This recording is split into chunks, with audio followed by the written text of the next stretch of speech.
This is a teacher's guide for the division intervention. We're into step 2 in this guide. I've left step 1 up here just as a reminder. In step 1, we were developing the grouping aspect of division. So students actually drew circles, put dots in the circles to find their answers. In step 2, we move away from that quickly by introducing a problem like 45 divided by 3.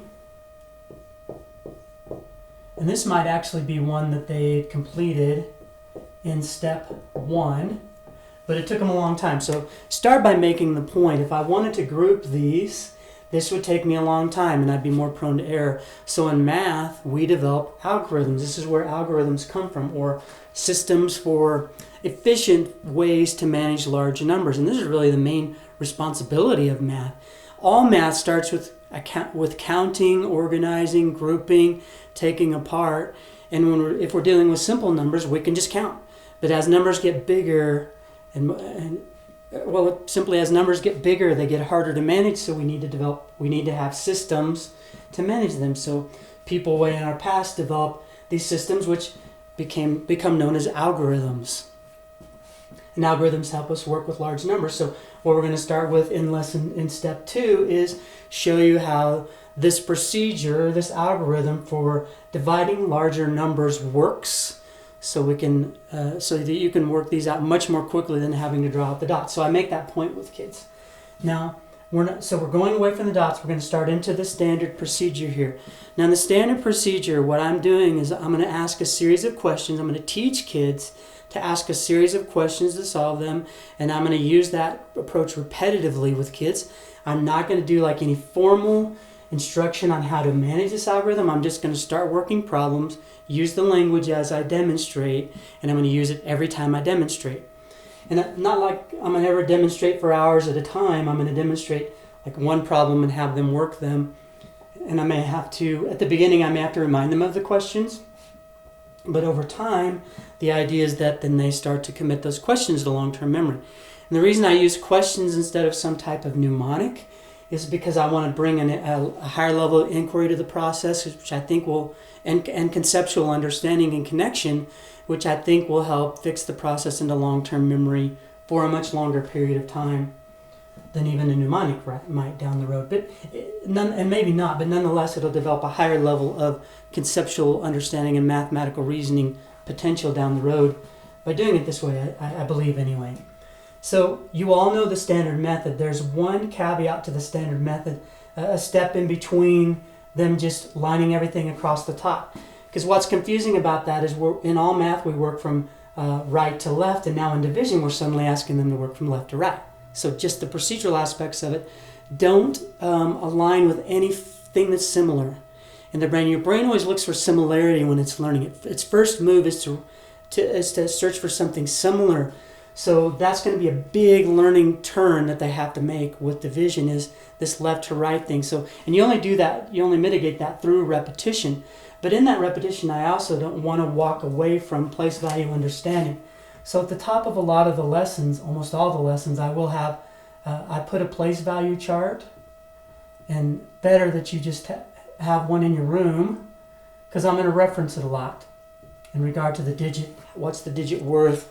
I'm going to go back and forth with that to that a lot when I'm working with kids and as they work out this algorithm. So I'm going to start to introduce to you, the teachers, the questions that I want them to ask. And I'm going to show you a method that I call a stacking method. I've never seen it before. I don't know that it exists. It's just something I thought that might help with that conceptual place value understanding that needs to happen in all math. So here's how it works. The series of questions I'm going to ask myself is I'm taking the number 45 and I'm going to divide it into 3 groups. When I have my answer, I'm going to find out how many items will be in each of the 3 groups. And I say that statement I say over and over with kids, because I want them to be able to translate from here to here. 45, what I'm breaking up into groups goes in here. The number of groups I'm forming is what I'm dividing by. It's always on the outside.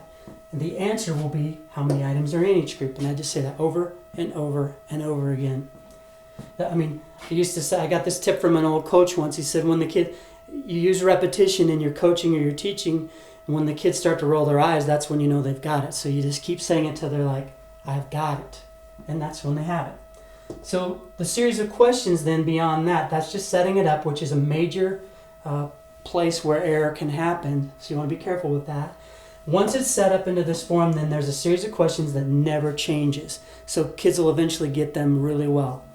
So I start asking myself the question, will 3 go into 4? Can I divide 4 by 3?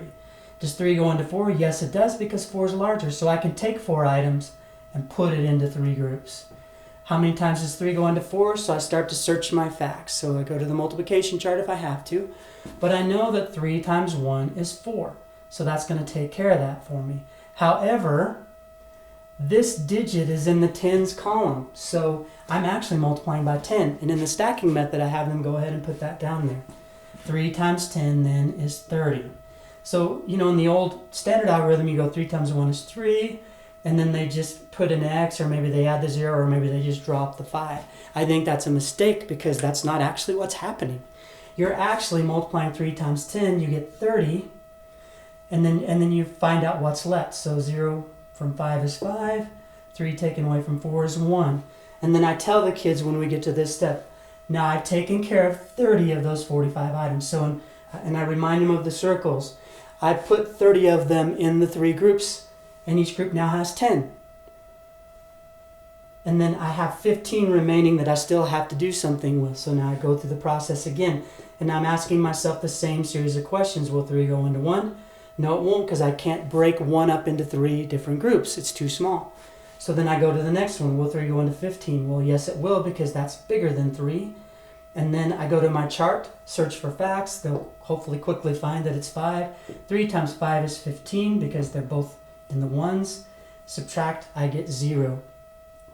And by the 4th or 5th grade, kids need to be able to start making this connection that, or the transfer that each number represents a new representation of the place value chart. So you have 2 digits in this one, 1 digit in this one. So they need to start making that transfer, so it's okay to kind of bounce back and forth from one number to the next.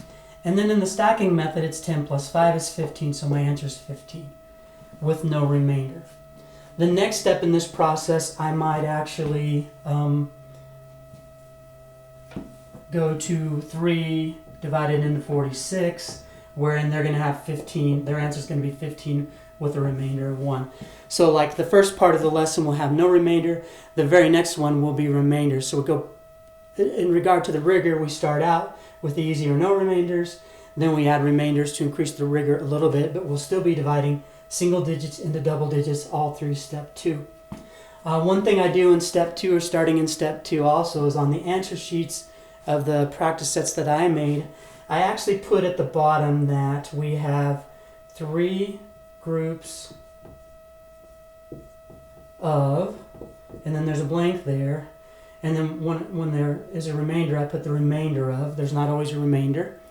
So I'm really trying to reiterate, even though we're not drawing the groups and showing them that physically now, I want to reiterate, because I want to train their brain to go back to those circles and to back to that grouping aspect. So this is kind of an attempt to do that.